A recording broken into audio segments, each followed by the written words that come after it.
नमस्कार दोस्तों, मैं रूबी सिंगाटिया और एमकेएच की इस वीडियो सीरीज में आप सभी का स्वागत है। तो चलिए दोस्तों, आपकी क्लास 10th का एक नया चैप्टर, एक बहुत ही इंटरेस्टिंग चैप्टर हम स्टार्ट करने जा रहे हैं। चैप्टर नंबर 17 जो कि है केंद्रीय प्रवृत्ति के माप। देखिए दोस्तों, इस चैप्टर का नाम थोड़ा सा अलग है, लेकिन इसके नाम पर मत जाइएगा। ये जो चैप्टर है वो बहुत ही आसान चैप्टर है, बहुत ही मज़ेदार चैप्टर है। आप जब इस चैप्टर में कैलकुलेशंस कर रहे होंगे, इस चैप्टर के मेथड्स लगा रहे होंगे, तो आपको बिल्कुल ऐसे लगेगा जैसे कि आप एक गेम खेल रहे हैं, यानी संख्याओं के साथ आप गेम ही खेलेंगे इसके अंदर। बिल्कुल ये चैप्टर जो है वो बहुत ही आसान रहने वाला है। और सबसे खास बात मैं आपको ये बता दूं कि ये चैप्टर जो है कितने मार्क्स कैरी कर रहा है आपके एग्जाम के लिए। तो दोस्तों, बोर्ड एग्जाम में जो है इस चैप्टर से एक ही क्वेश्चन आता है, और वो भी दोस्तों 6 मार्क्स का। तो ये चैप्टर हमारे लिए बहुत मायने रखता है, यानी सिर्फ और सिर्फ एक क्वेश्चन हमें सॉल्व करना है और हमें कितने मार्क्स मिल जाएंगे? 6 मार्क्स पूरे के पूरे मिल जाएंगे। तो ये जो है हमारा चैप्टर बहुत ही हमारे लिए इम्पोर्टेंट चैप्टर रहने वाला है। 6 मार्क्स हमें दिलाएगा, सिर्फ एक क्वेश्चन हमें सॉल्व करना है और 6 मार्क्स हमारे हो जाएंगे। तो चलिए दोस्तों, स्टार्ट करते हैं चैप्टर को। तो आपको पता चल गया कितना इंपॉर्टेंट है और इजी है और इंटरेस्टिंग ये चैप्टर रहने वाला है।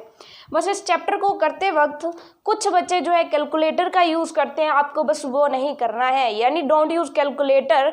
The thing is that because अगर आप यहाँ पर कैलकुलेटर यूज़ करते हैं तो फिर आपकी कैलकुलेशन करने की जो प्रैक्टिस है वो नहीं बनेगी, और जब तक आप कैलकुलेशन करने की प्रैक्टिस नहीं करेंगे, एग्जाम में आपका जो 6 मार्क्स का क्वेश्चन है वो गलत हो जाएगा। तो आपको करना क्या है, कैलकुलेशन में इसमें सिर्फ जोड़, गुना और भाग ही कर रहे हैं। तो वो तो आप ज़्यादा से ज़्यादा संख्याओं का करते ही आए हैं बचपन से, तो अब जो है आलस मत बनाइएगा, कैलकुलेटर का यूज़ मत कीजिएगा। अगर आप कैलकुलेटर यूज़ करेंगे तो आपका 100% जो क्वेश्चन है वो गलत जाने वाला है। अगर आप प्रैक्टिस करेंगे तो 100% आपका क्वेश्चन जो है वो बिल्कुल करेक्ट जाने वाला है, और 6 के 6 मार्क्स आपको यहाँ पर मिलने वाले हैं। अब चलिए दोस्तों, चैप्टर को स्टार्ट करते हैं। केंद्रीय प्रवृत्ति के माप। अब केंद्रीय प्रवृत्ति के माप का मतलब क्या होता है दोस्तों? सिंपल सी बात है, इसको थोड़ा सा समझने की ज़रूरत है। इसका मतलब होता है कि आपके पास बहुत सारे आंकड़े हैं, आपके पास बहुत सारे आंकड़े हैं, और उन आंकड़ों को सिर्फ एक आंकड़े के रूप में आपने व्यक्त करना है। तो आप क्या कीजिए, उन सभी आंकड़ों में से एक बीच का सा आंकड़ा उठाइए और वो पकड़ा दीजिए और कह दीजिए कि लगभग जो है सभी आंकड़े इसी के जैसे हैं। तो उसे हम क्या कहेंगे दोस्तों? केंद्रीय प्रवृत्ति के माप कहेंगे। कुछ लोग इसे एवरेज से भी जो है इसकी तुलना करेंगे, जैसे हम जो है बहुत सारे आंकड़े तो उनकी एवरेज बता देते हैं, तो ऐसा ही कुछ करने वाले हैं हम केंद्रीय प्रवृत्ति के माप में। यानी कुल मिलाकर के केंद्रीय प्रवृत्ति की माप होती क्या है? तो ऐसी संख्या ज्ञात करना होता है जिसमें जो संख्या होती है वो समस्त आंकड़ों का प्रतिनिधित्व करती है। तो सिंपल सी बात, यहाँ पर इसकी डेफिनेशन तो हमें समझ नहीं आई, लेकिन इसको एक एग्जाम्पल से समझते हैं। जैसे फॉर एग्जाम्पल, आप किसी दिन 2 घंटे पढ़े, फिर आप क्या करते हैं कि अगले दिन, मान लीजिए एक हफ्ते की बात करते हैं, तो पहले दिन आप 2 घंटे पढ़े, तीसरे दिन आप 2 घंटे और 20 मिनट पढ़ लिए, किसी दिन आप जो है 1 घंटे और 45 मिनट पढ़ लिए, यानी 2 घंटे से 15 मिनट कम पढ़े, किसी दिन आप फिर वापस से जो है 2 घंटे पढ़ लिए। तो अगर आपसे कोई पूछे कि आप रोजाना कितने घंटे पढ़ते हैं, तो आप क्या करेंगे? इनमें से लगभग बीच का सा आंसर देंगे कि मैं लगभग जो है, इसमें से ज़्यादा बीच का सा आंसर क्या है? ये तो है 2 घंटे से थोड़ा ज़्यादा, ये हो गया 2 घंटे से थोड़ा कम, और ये हो गया 2 घंटे। तो आप क्या कहेंगे कि मैं लगभग कितना पढ़ता हूँ? 2 घंटे पढ़ाई करता हूँ या 2 घंटे पढ़ाई करती हूँ। तो सिंपल सी बात हो गई कि केंद्रीय प्रवृत्ति का माप क्या होता है? कोई ऐसा आंकड़ा बता देना जो इन सभी आंकड़ों के आसपास हो। यानी आपने क्या किया कि मैं जो है लगभग, यानी केंद्रीय प्रवृत्ति के माप का मतलब है कि लगभग केंद्रीय, यानी बीच का सा हमने मान बता दिया, जो कि क्या बता रहा है? इन सभी को बता रहा है। तो लगभग हमने बता दिया लगभग 2 घंटे में पढ़ता हूँ। अब दोस्तों क्या है कि केंद्रीय प्रवृत्ति की माप निकाली कैसे जाती है? तो केंद्रीय प्रवृत्ति की माप माध्य निकाल कर या मीन निकाल करके निकाली जाती है। यानी हम क्या करेंगे कि इन सभी राशियों का माध्य निकालेंगे। अब दोस्तों माध्य या केंद्रीय प्रवृत्ति के माप निकालने के कई सारे तरीके होते हैं, कई सारी मापें होती हैं जिनको हम केंद्रीय प्रवृत्ति की माप में मानते हैं। जैसे कई बार हम एवरेज निकालते हैं, और हमने तो सिर्फ एवरेज से समझा हुआ है, लेकिन ऐसे बहुत सारे तरीके होते हैं, जैसे माध्यक होता है, बहुलक होता है। तो इन सभी के बारे में हम इस चैप्टर में पढ़ने वाले हैं कि केंद्रीय प्रवृत्ति के माप जो है वो कैसे निकाले जाते हैं और क्या क्या होते हैं।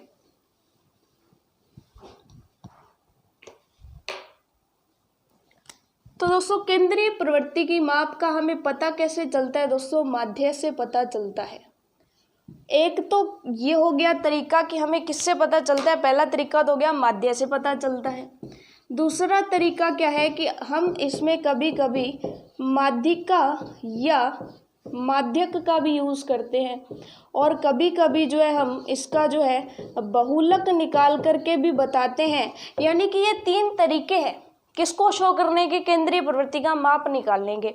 अब इन तीन तरीकों पर ही हम इस चैप्टर में बात करने वाले हैं कि किसी चीज़ का या किसी आंकड़े का माध्य कैसे निकाला जाता है, या किसी जो क्वेश्चन हमें दिया उसमें कुछ आंकड़े दिए उसकी माध्यिका या माध्यक कैसे निकाला जाता है, या फिर जो आंकड़े दिए उसमें बहुलक कैसे निकाला जाता है। तो दोस्तों अब आप इन तीनों चीज़ों के बारे में पढ़ लेंगे तो आपको ये चीज़ें जो है बहुत ही अच्छे से क्लियर हो जाने वाली है।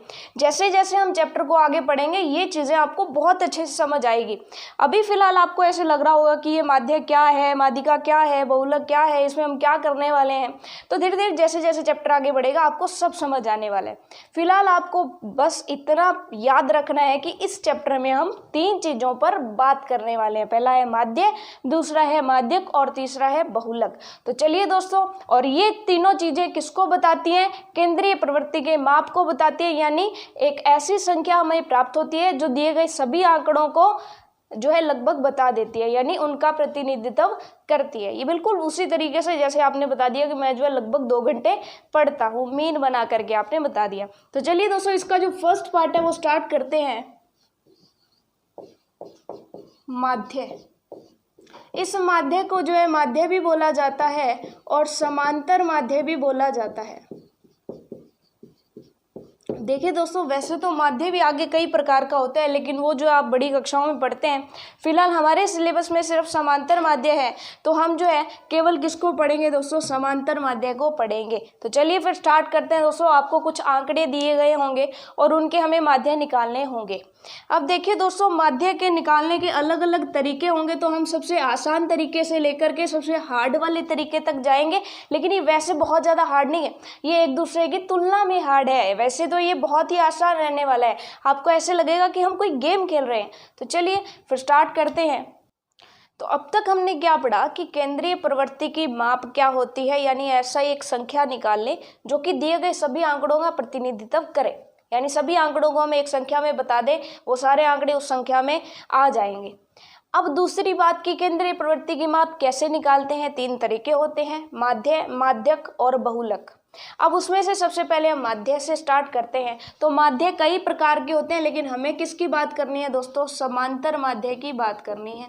तो अब समांतर माध्य निकालने का सबसे जो आसान वाला तरीका होता है वो क्या होता है कि आपको मान लीजिए कि कई सारे आंकड़े दिए गए हैं, जैसे फॉर एग्जांपल आपको 13, 12, 11, 15, 5 इस तरह से कोई भी संख्याएं दे दी हैं। अब आपको कहा गया कि इन आंकड़ों का जो है समांतर माध्य ज्ञात कीजिए। तो समांतर माध्य का एक फॉर्मूला आप दिमाग में बिठाएंगे कि ऊपर तो क्या करना है आपको? आंकड़ों का योग करना है, आंकड़ों का योग, और बटा में लिखनी है आपको आंकड़ों की संख्या। क्या समझे आप? ऊपर तो क्या करना है? जितने भी आंकड़े दिए गए हैं उनका योग करना है, और बट्टा में लिखनी है किसकी संख्या? आंकड़ों की संख्या, जो दिए गए आंकड़े। आप देखिए कितना आसान होगा मीन निकालना कि ऊपर आंकड़े कौन कौन से उनका योग करते हैं। तो ऊपर आंकड़े हैं 13 + 12 + 11 + 15 + 5, ये तो हो गया योग बटा आंकड़ों की संख्या कितनी है? 1, 2, 3, 4, 5, तो 5 आंकड़े दिए गए हैं, तो इनकी संख्या हमने यहाँ पर लिख दी। तो देखिए कितना आसान है। फिर इनको जोड़िए, जब जोड़ेंगे तो हमें पता चलता है कि ये तो हो जाएगा 3 और 2 5, 5 और 1 6, 6 और 5 11, 11 और 5 जो है हमारे क्या हो जाएंगे? 21। तो 1 आ गया, 2 आ गई हासिल, यानी 2 कैरी हो गए ऊपर। 2 3, 4, 5 और 6 यानी कितने आ गए 61/5। तो ये हो गया इसका आंसर कि इसका जो मीन है या समांतर माध्य है वो कितना आ गया 61/5 आ गया। तो देखिए कितना आसान है समांतर माध्य निकालना। आपने कुछ नहीं करना क्या है, ऊपर तो आंकड़ों का योग कर देना है और बटा में क्या कर देना, आंकड़ों की संख्या लगा देनी है। तो चलिए दोस्तों फटाफट से फिर हमारी जो प्रश्नावली है 17.1 वो स्टार्ट करते हैं। फॉर्मूला आपने लिख लेना है फटाफट से। समांतर माध्य का फॉर्मूला क्या होता है, आंकड़ों का योग बटे आंकड़ों की संख्या। इतना आसान है ये। अब चलिए 17.1 जो है प्रश्नावली उसका जो है फर्स्ट क्वेश्चन करते हैं। अब तक हम बात कर रहे हैं सिर्फ और सिर्फ माध्य की। प्रश्न हमारा जो पहला है वो कहता है कि एक कक्षा में गणित विषय में 10 छात्रों के प्राप्तांक इस तरीके से है। पहला क्वेश्चन कहता है कि प्राप्तांक जो है छात्रों के वो इस तरीके से है। 10 छात्र हैं और उनके जो यानी उनके जो मार्क्स आए हैं, नंबर आए हैं जो उनके मैथ्स में वो क्या क्या है। एक जने के 52 नंबर आए हैं, दूसरे के 75 आए हैं, तीसरे के 40 आए हैं, चौथे के 70 आए हैं और पांचवें के जो है वो 43 आए हैं, छठे के 40 आए हैं और सातवां जो बच्चा है उसके जो है 65 आए हैं, फिर जो है 35 आए हैं, फिर जो है 48 आए हैं और 48 के बाद कितने आए हैं और 52 अंक आए हैं। और ये कितने हैं, 10 छात्र हैं। अब वो कहते हैं कि इन छात्रों के अंकों का समांतर माध्य ज्ञात कीजिए। उसने क्या पूछा आपसे, समांतर माध्य क्या है ये बताइए। अब क्वेश्चन थोड़ा सा सुन लीजिए। क्या है कि यदि एक कक्षा में गणित विषय में 10 छात्रों के प्राप्तांक 52, 75, 40, 70, 43, 40, 65, 35, 48 और 52 हो तो समांतर माध्य ज्ञात कीजिए। तो अब आप इसका सॉल्यूशन कैसे लिखेंगे, तो सॉल्यूशन में आप सबसे पहले क्या लिखेंगे कि कक्षा में छात्रों की संख्या कितनी है। तो कह देंगे जी कक्षा में छात्रों की संख्या हमें दे रखी है जी 10 और क्या है कि आंकड़े जो है इस तरीके से चलिए दिए गए हैं। उसके बाद हम जानते हैं समांतर माध्य। समांतर माध्य जो निकालने का अभी फॉर्मूला पढ़ा वो हमने क्या पढ़ा, आंकड़ों का योग बटे आंकड़ों की संख्या। आंकड़ों के योग, आंकड़ों का मतलब होता है जो ये संख्याएं वगैरह दी हैं, जो भी डाटा दिए वो, और बटा में आंकड़ों की संख्या।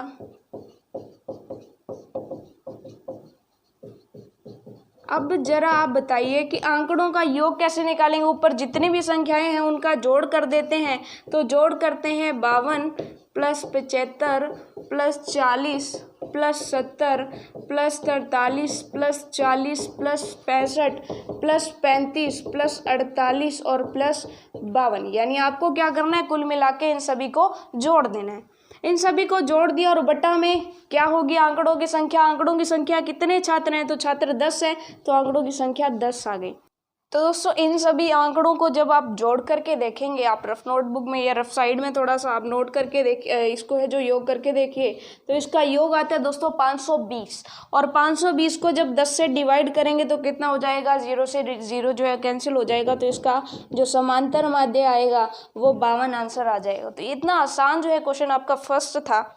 सेकंड क्वेश्चन थोड़ा सा देख लीजिए। वो क्या कहता है कि एक विद्यालय में सहायक कर्मचारियों का मासिक वेतन, एक का है 1720, दूसरे का है 1750, तीसरे का है 1760 तथा 1710 रुपये है। तो समांतर माध्य ज्ञात कीजिए। तो ये भी बिल्कुल उसी तरीके से हम जो है फॉर्मूलाज वगैरह नहीं मिटा रहे हैं। आपको आंकड़े जो दिए गए हैं वो क्या क्या दिए हैं, क्वेश्चन नंबर सेकंड आपको कहता है, उसमें आंकड़े दिए हैं आपको 1720 रुपये, 1750 रुपये, उसके बाद उसने कहा है 1760 और 1710। और अब ये कहता है कि आप जो है समांतर माध्य ज्ञात कीजिए। तो सिंपली आंकड़ों का योग कर दीजिए। आंकड़ों का योग यानी पहले 1720 + 1750 प्लस आप क्या करेंगे 1760 प्लस आप क्या कर देंगे 1710। ये हो गया जी अपना आंकड़ों का योग। अब जरा यहाँ पर देख करके बताइए कि आंकड़ों की संख्या कितनी है, यानी टोटल हमारे पास कितने आंकड़े दिए हुए हैं। तो टोटल उसने कितने आंकड़े दिए हैं, 4 आंकड़े दिए हैं। तो अब इनको फटाफट से जोड़िए कि कितना आएगा। तो सिंपल सी बात है कि 17 को 4 बार आप जोड़ेंगे और उसके बाद जब इनको जोड़ेंगे तो ये तो जो है टोटल कितना बन जाएगा, 6940/4 बन जाएगा, यानी 6940/4 बन रहा है। तो अब इसको थोड़ा सा हम काटने की कोशिश करते हैं। तो जब इसको काटेंगे, अब सबसे पहले इसको 2 से डिवाइड करेंगे तो ये जो है 3, उसके बाद 4, उसके बाद जो है 7 और उसके बाद जो है 0, यानी 2 से हो गया। उसके बाद 2 से और काटेंगे तो 1 बार गया, उसके बाद 7 पर गया, उसके बाद जो है 3 पर गया और उसके बाद जो है 3 पर गया और उसके बाद जो है वो 5 पर गया। तो इसका कितना आंसर आएगा, इसका आंसर जो है वो दोस्तों आ जाएगा 1735, इसका आंसर आ जाएगा। तो इसका जो है आंसर 1735 आप लगा दीजिए। तो इतना आसान है ये क्वेश्चन। तो चलिए दोस्तों इसी तरीके के जो है क्वेश्चंस आगे जो है हम करते चले जाएंगे। जैसे आपका जो 4th क्वेश्चन है दोस्तों, 3rd क्वेश्चन एक बार हम करने वाले हैं, लेकिन जो 4th क्वेश्चन है वो आपके लिए होमवर्क है, जो कि आपकी स्क्रीन पर है। बहुत ही आसान सा ये क्वेश्चन है, आपकी स्क्रीन पर क्वेश्चन है, क्वेश्चन नंबर 4th। इसको देखिए, क्वेश्चन नंबर 4th क्या कहता है कि क्रिकेट के एक खिलाड़ी ने 10 पारियों में क्रमशः 60, 62, 56, 64, 0, 57, 33, 27, 9 और 71 रन बनाए। उसके इन पारियों के रनों का औसत ज्ञात कीजिए। तो चाहे वो औसत आपसे पूछ ले, चाहे वो आपसे समांतर माध्य पूछ ले, तो वो एक ही बात है। आपको क्या करना है, सिंपली आंकड़ों का योग कर लेना है।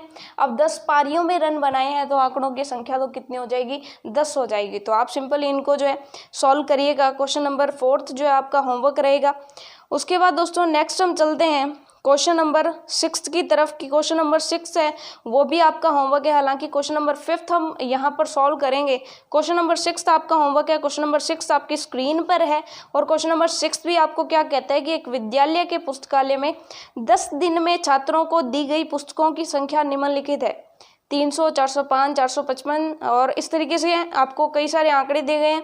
आपको क्या करना है, उन आंकड़ों का योग करना है। बटा में क्या करनी है, आपको आंकड़ों की संख्या लगा देनी है। यानी ऊपर आपको क्या करना है, पुस्तकों की संख्याओं का योग करना है और बटा में आपने क्या करना है, दिनों का योग, यानी क्या करना है, 10 दिन लगा देने हैं कि 10 दिन में, एक दिन में कितनी बुक्स हुई, 2 दिन में कितनी बुक्स हुई, 3 दिन में कितनी बुक्स हुई, उन सभी को जोड़ देंगे आप और उसके बाद नीचे 10 लगा देंगे। तो जब आंसर आ जाएगा इसका 400, तो है ये आपका जो क्वेश्चन है वो अच्छे से सॉल्व हो जाएगा। तो चलिए दोस्तों अब बारी है 3rd क्वेश्चन की कि 3rd क्वेश्चन क्या कहता है, जो हमने बीच में छोड़ा है, क्योंकि इसमें जो है ये बहुत ही आसान तरीका है। तो इसमें वो जो है थोड़े थोड़े हार्ड क्वेश्चन भी अब डालने लगेगा। जैसे 3rd क्वेश्चन क्या कहता है,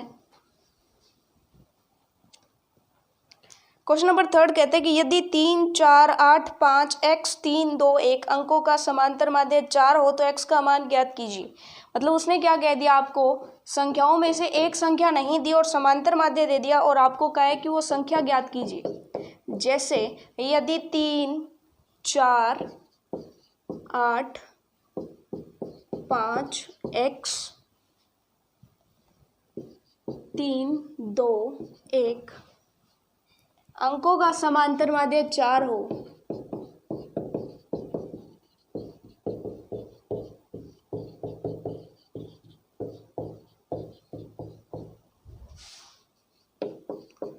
तो x का मान ज्ञात कीजिए। अब देखिए दोस्तों, इसमें आप करने क्या वाले हैं, इसमें जो है आपको क्या दे दिया, समांतर माध्य दे दिया। इसमें आपको आंकड़ों का योग निकालना बहुत कठिन हो जाएगा, क्योंकि इसमें आंकड़े तो सारे के सारे दिए नहीं हैं। तो कोई बात नहीं, आप बाकी आंकड़ों का योग निकाल लीजिए, प्लस में x लगा दीजिएगा। और आंकड़ों की संख्या भी आपको पता है, तो एक बार फॉर्मूले में हम लगा करके देखते हैं, क्या पता हमसे क्वेश्चन हो ही जाए। चलिए यही तरीका है अब फिलहाल तो हमारे पास। तो सॉल्यूशन हमारा क्या है, समांतर माध्य है। ये सिंपली उसने समांतर माध्य ही कहा है। तो समांतर माध्य का फॉर्मूला क्या होता है, आप अपने साथ जो है बोलते रहिए। क्या होता है समांतर माध्य का फॉर्मूला, आंकड़ों का योग बटे आंकड़ों की संख्या। बिल्कुल सही, आंकड़ों का योग बटे आंकड़ों की संख्या। गिन करके बताइए जरा कि आंकड़ों की संख्या कितनी होगी। तो चलिए गिनते हैं, 1 2 3 4 5 6 7 और 8, यानी 8 अंक हो जाएंगे। तो समांतर माध्य का मान कितना है? समांतर माध्य तो जी 4 दिया है, वहाँ पर दिया है समांतर माध्य 4 हो। आंकड़ों का योग करते हैं, 3 + 4 + 8 + 5 + x + 3 + 2 + 1 बटा में आंकड़ों की संख्या कितनी हो गई? 8 हो गई। अब आप क्या करेंगे, इन बाकी आंकड़ों को तो जोड़ दीजिए, इस 8 को इधर ले आते हैं तो 8 चौके कितने हो गए? 32 हो गए बराबर। अब इनको जोड़ दीजिए तो 3 और 4 जो है वो 7 हो जाएंगे, प्लस 8 और 5 जो है वो कितने हो जाएंगे? 13 हो जाएंगे, प्लस ये कितने हो गए? 6 हो गए, प्लस x हो गया, ये इतने हो गए। अब 7 और 13 जो है वो 20 हो गए, 20 और 6 कितने हो गए? 26। तो 26 + x हमारा कितना हो गया? 32 हो गए। अब दोस्तों आपको क्या करना है, प्लस 26 से इधर ले आइए तो 32 - 26 कितने हो जाएंगे? x। तो x का मान कितना आ जाएगा? 32 में से 26 घटाइए, कितने आ जाएंगे? तो सिंपल सी बात है, इसका आंसर आ जाएगा 6। तो ये जो x का मान है वो ज्ञात हो गया, x का मान कितना होगा दोस्तों? 6 होगा। तो इसमें एक नया क्वेश्चन, नए टाइप का क्वेश्चन हमें समझ में आता है कि अगर हमें आंकड़ों में से एक आंकड़ा ना दिया गया हो और समांतर माध्य दे दिया गया हो तो हम क्या करते हैं, आंकड़ों की संख्या हमें गिन करके पता चल जाती है, वो हम निकाल लेंगे। जितने आंकड़े दिए उनका योग करके इस तरह से हम जो एक आंकड़ा नहीं दिया है वो आंकड़ा हम निकाल सकते हैं। तो चलिए दोस्तों, थर्ड क्वेश्चन हमने सॉल्व कर लिया। फोर्थ क्वेश्चन आपको खुद को ही करना है क्योंकि इसमें तो सिंपली समांतर माध्य ही ज्ञात करना है। अब थोड़ा सा फिफ्थ क्वेश्चन और देख लेते हैं। फिफ्थ क्वेश्चन में वैसे तो ज़्यादा कुछ नहीं है, फिफ्थ क्वेश्चन है बिल्कुल आसान। बस उसने क्या दे दिया, सिर्फ चौथे क्वेश्चन में तो उसने क्या कहा है कि उसने सीधे आंकड़े दिए हैं, और इसी तरीके से छठे क्वेश्चन में उसने क्या दिया है, सीधे आंकड़े दिए हैं। लेकिन उसने फिफ्थ क्वेश्चन में क्या दे दिया कि आंकड़े यानी जो छात्रों के प्राप्तांक थे वो उनके रोल नंबर के साथ दे दिए। तो उससे कोई फर्क नहीं पड़ता, वो बता रहा है कि एक रोल नंबर का जो है इतने मार्क्स हैं, 2 रोल नंबर के इतने मार्क्स हैं, 3 रोल नंबर के इतने मार्क्स हैं। तो आपको क्या करना है, उन नंबरों का यानी प्राप्तांकों का माध्य निकालना है। तो आपके जो प्राप्तांक होंगे यानी जो नंबर होंगे वो क्या बन जाएंगे, आंकड़े बन जाएंगे। और उन आंकड़ों को गिन करके, अब 10 छात्रों के आंकड़े दिए हैं तो टोटल कितने आंकड़े होंगे, 10 आंकड़े होंगे। तो आप बट्टा में 10 लगा देंगे और ऊपर इन आंकड़ों का योग कर देंगे। तो सिंपली जो है पांचवा क्वेश्चन आपके सामने है। तो चलिए दोस्तों, क्वेश्चन नंबर 5 जो है उसको थोड़ा सा सॉल्व करते हैं। हालांकि इसमें एक टेबल दी गई है लेकिन इस टेबल से कोई फर्क नहीं पड़ता। हमें तो क्या चाहिए, हमें तो आंकड़े चाहिए। तो आंकड़े तो ये पड़े, इन आंकड़ों को हम उठा लेंगे और इनका योग कर देंगे और बट्टा में इन आंकड़ों की संख्या कर देंगे, क्योंकि समांतर माध्य में हमें चाहिए क्या, आंकड़ों का योग और आंकड़ों की संख्या। तो बिल्कुल समांतर माध्य बराबर क्या हो जाएगा, इन आंकड़ों का योग कर देंगे, यानी 30 + 28 + 32 + 12 + 18 + 20 + 25 + 15 + 26 + 14 और बटा में जो है इनकी संख्या यानी 10 और आगे आप सॉल्व कर ही लेंगे। इनको जो है जोड़ करके और फिर 10 से भाग देना। तो इसका जो उत्तर है आपका फिफ्थ क्वेश्चन का जो आंसर है वो कितना आएगा दोस्तों, इसका आंसर जो है फाइनली कितना आ जाएगा, 22 आ जाएगा। यानी ये जो ऊपर आंकड़े दिए गए हैं इनका योग जो है 220 आएगा। तो 220 से 10 कट जाएगा और 22 इनका आंसर आ जाएगा। तो फिफ्थ क्वेश्चन हमारा हो गया। सिक्स्थ क्वेश्चन आपका जो है होमवर्क है। अब थोड़े से और हार्ड क्वेश्चन की तरफ चलते हैं। मतलब हार्ड का मतलब है कि थोड़ा सा तरीका चेंज हो रहा है, उसमें एक अलग तरीके का, मतलब एक नए टाइप के क्वेश्चन हमारे सामने आ रहे हैं। तो क्वेश्चन नंबर 7 की तरफ हम चलते हैं। क्वेश्चन नंबर 7 हमें क्या कहता है। तो दोस्तों क्वेश्चन नंबर 7 आपके सामने बहुत ही इंटरेस्टिंग और बहुत ही इजी है क्वेश्चन। आपको बस इस क्वेश्चन को थोड़ा सा ध्यान से समझना है। अब क्वेश्चन क्या कहता है कि एक कक्षा के वर्ग ए में 25 छात्र हैं और 25 छात्रों का जो औसत भार है वो कितना है, 51 kg। यानी प्रत्येक छात्र का अगर आप भार लेंगे तो अलग अलग नहीं लेना, आपको औसत ही बता दिया कि प्रत्येक छात्र का भार आपको कितना लेना है, 51 kg। अगर आप 25 छात्रों की बात करते हो, कौन से 25 छात्र, जो कि सेक्शन ए में है। जैसे एक क्लास में कई सेक्शन होते हैं तो वैसे एक क्लास के 2 सेक्शन इन्होंने दिए, section A and section B, या फिर वर्ग ए और वर्ग बी। अब वर्ग ए में कोई भी छात्र अगर हम ले लें तो उनका औसत भार कितना बता दिया, 51 बता दिया, यानी लगभग 51 kg उनका भार है। तो चाहे कोई भी बच्चा ले लें हम, उसका भार कितना रहेगा, 51 kg रहेगा। अब उसके बाद वो वही बात दोबारा से करते हैं कि जब हम वर्ग बी की बात करते हैं तो वर्ग बी के जो 35 छात्र हैं उनका औसत भार कितना है, 54 kg है। यानी वर्ग बी के 35 छात्रों में से हम कोई भी बच्चा ले ले, उसका भार कितना रहेगा, औसत भार जो है वो कितना रहेगा, 54 kg रहेगा। अब वो कहता है कि इस कक्षा में कुल 60 छात्रों का औसत हमें ज्ञात करना है। तो इसका थोड़ा सा ध्यान से देखिए। हमने क्या कहा कि एक सेक्शन जो है उसमें बच्चे कितने हैं, तो ए सेक्शन में उसने कहा कि कितने बच्चे हैं, 25 बच्चे आपके पास हैं। तो हमने कह दिया जी ए सेक्शन में 25 बच्चे हैं, और ए सेक्शन में जो भी बच्चा होगा उसका भार औसत कितना है, उसका भार है 51 kg, यानी एक बच्चे का भार है 51 kg। तो वर्ग ए में पढ़ने वाले 25 बच्चों का भार कितना हो जाएगा, 51 × 25 हो जाएगा, कि एक बच्चे का भार अगर 51 kg है, औसत उसने बता दिया, तो 25 बच्चों का कितना हो जाएगा, 25 × 51 हो जाएगा, सिंपल सी बात। उसी तरीके से बी सेक्शन की अगर बात करें तो बी सेक्शन में कितने बच्चे हैं, 35 बच्चे हैं, और बी सेक्शन में जो बच्चे हैं उनका भार कितना है, औसत 54 kg है, यानी लगभग 54 kg है। तो अब बी सेक्शन में पढ़ने वाले सभी बच्चों का भार कितना हो जाएगा, तो सभी बच्चों का भार कितना हो जाएगा, 54 × 35, यानी एक बच्चे का अगर 54 है तो 35 बच्चों का 54 × 35। अब वो कहता है कि वर्ग ए में बच्चों का जितना भार है और वर्ग बी में बच्चों का जितना भार है उन सभी का औसत निकालना है। तो हम क्या करेंगे, औसत कैसे निकालेंगे कि वर्ग ए के बच्चों का कुल भार प्लस वर्ग बी के बच्चों का कुल भार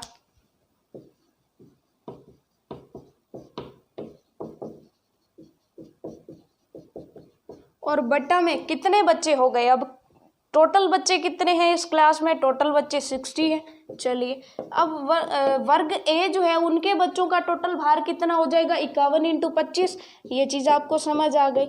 और प्लस क्योंकि हमने क्या करना है कि सभी बच्चों के भार का योग निकालना है, तो जब ए में जो 25 बच्चे हैं उनके भारों का योग कितना हो जाएगा, एक बच्चे का इतना है 51, तो 25 बच्चों का योग करेंगे, 51 को 25 बार जोड़ेंगे या फिर 51 को 25 से गुना कर दें, एक ही बात है। तो ए में जितने भी बच्चे होंगे उनका टोटल भार कितना हो जाएगा, 51 × 25, यानी 25 बच्चों का भार ये आ गया, 35 बच्चों का भार ये आ गया। सभी बच्चों का भार जोड़ना है तो 25 बच्चों का ये और 35 बच्चों का ये, और बट्टा में टोटल बच्चे कितने हैं, 25 और 35 टोटल 60 बच्चे हैं। तो ये हो गया क्या, ये हो गया भार का जो माध्य हमें ज्ञात करना था, या औसत भार जो हमें ज्ञात करना था। तो भार का माध्य जो है इसको जब गुणा करके हम सॉल्व करते हैं, तो जब गुणा करके सॉल्व करेंगे तो हमारे पास कितना आएगा, तो दोस्तों सिंपल सी बात है, ये तो बनेगा 1275। और जब हम 54 और 35 को गुणा करते हैं, तो 54 और 35 को जब आप गुणा करोगे तो आपके पास जो इसका जो गुणा आएगा वो कितना आएगा दोस्तों, 1890 आएगा बटा में 60। अब 1275 और 1890 को आप जोड़िए तो 5 और फिर 9 और 7, इस तरीके से जो है आपका टोटल आ जाएगा 3165। अब 3165 को जब आप 60 से भाग दोगे, तो आप 60 से जब भाग देते हो तो ये जो है 3165, और इसको जब आप भाग देते हो तो लगभग ये कितना आएगा, लगभग ये 52.75 किलोग्राम आएगा, यानी जो औसत भार है वो कितना आ गया, 52.75 किलोग्राम। तो आपको क्या करना है, आपको यहाँ पर एक चीज़ समझ आती है कि इसको आप एक और तरीके से कर सकते थे, इसको आप एक और तरीके से कर सकते थे। वो कैसे, वो कर सकते थे टेबल बना करके। कैसे टेबल बना करके हम कैसे कर सकते हैं, और यही हमारा तरीका रहेगा। 17.2 प्रश्नावली हमारी पूरी की पूरी टेबल बना करके करने वाली प्रश्नावली रहेगी। इसी क्वेश्चन को करने का आसान तरीका एक और हो सकता था, हालांकि यहाँ पर वो तरीका हम नहीं लगाएंगे। यहाँ पर तो ये क्वेश्चन बहुत छोटा सा है, उस टेबल में तो 2 स्टेप में ये हो जाता है, इसलिए यहाँ पर वो नहीं लगाएंगे। क्वेश्चन थोड़ा बड़ा बनाना है इसलिए ये तरीका करेंगे। हालांकि टेबल से कैसे करेंगे वो आप समझ लीजिए, XI और FI। अब XI का मतलब होता है कि कोई जो आंकड़ा आ रहा है वो आंकड़ा क्या है, और उसके बाद FI होती है फ्रीक्वेंसी ऑफ अकरेंस या बारंबारता, यानी वो बताती है कि वो आंकड़ा कितनी बार आ रहा है। तो यहाँ पर 2 आंकड़े आ रहे हैं, एक तो आंकड़ा आ रहा था 51 kg और एक आंकड़ा आ रहा था 54 kg। ठीक है, ये हो गया X1 और ये हो गया X2। XI इसलिए लगाया क्योंकि इसमें हम क्या लिखने वाले हैं, X1 X2 X3 X4 जितने भी होंगे, यानी I का मान बदलता रहेगा, कभी 1 कभी 2 कभी 3 कभी 4। ठीक है, तो इसलिए हम XI लिख रहे हैं। इसका मतलब क्या होता है, आंकड़े। ठीक है, फ्रीक्वेंसी ऑफ अकरेंस का मतलब क्या होता है, FI, यानी कि आंकड़ा कितनी बार आ रहा है। तो 51 kg के भार वाले कितने छात्र हैं, 25 छात्र हैं, और 54 kg भार वाले कितने छात्र हैं, 54 kg भार वाले 35 छात्र हैं। अब आपको क्या करना है, आपको XI और FI को गुणा करना है। नेक्स्ट स्टेप हमारा क्या रहेगा, XI और FI को गुणा कर रहे हैं, यानी 51 गुणा 25 करना है और 54 गुणा 35 करना है। चलिए इतना हमें क्लियर हो गया कि 54 गुणा 35 करना है और 51 गुणा 25 करना है। उसके बाद माध्य का फॉर्मूला क्या होता है, माध्य को m से लिखते हैं और माध्य का फॉर्मूला होता है, जोड़ दीजिए पहले तो XI FI को और बटा में लगा दीजिए जोड़ किसका, FI का। तो यहाँ पर भी जो रिजल्ट मिल रहा है वो वहाँ पर सेम रिजल्ट मिलेगा। XI FI को जोड़ो यानी इसको और इसको जोड़ दो और बटा में क्या लगा दो, FI, यानी टोटल FI 25 और 35 कितने बन गए, 60। तो बिल्कुल वही तो हम यहाँ कर रहे हैं, 51 गुणा 25 प्लस 54 गुणा 35 बटे 60, यानी मीन का फॉर्मूला क्या होता है, समेशन ऑफ XI FI बटा समेशन ऑफ FI।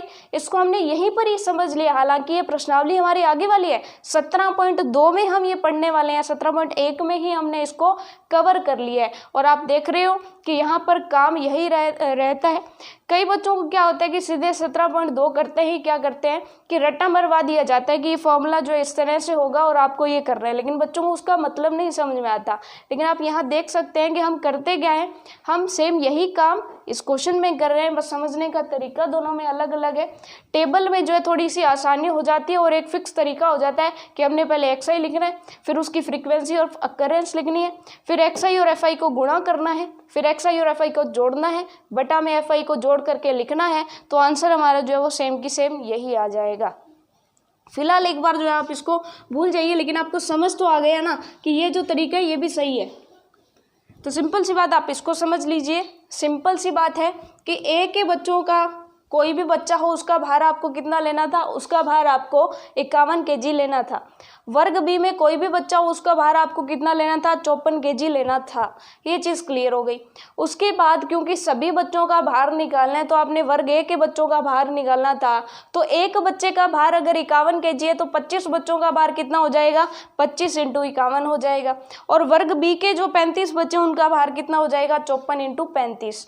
और आंकड़ों का योग हो गया, मतलब सभी छात्रों के जो भार है उनका योग आ गया बिल्कुल अच्छे से, क्योंकि यहाँ पर गुणा इसलिए कर रहे हैं क्योंकि सभी छात्रों के जो भार है उनका योग ही तो किया 51 × 25 वर्ग ए के।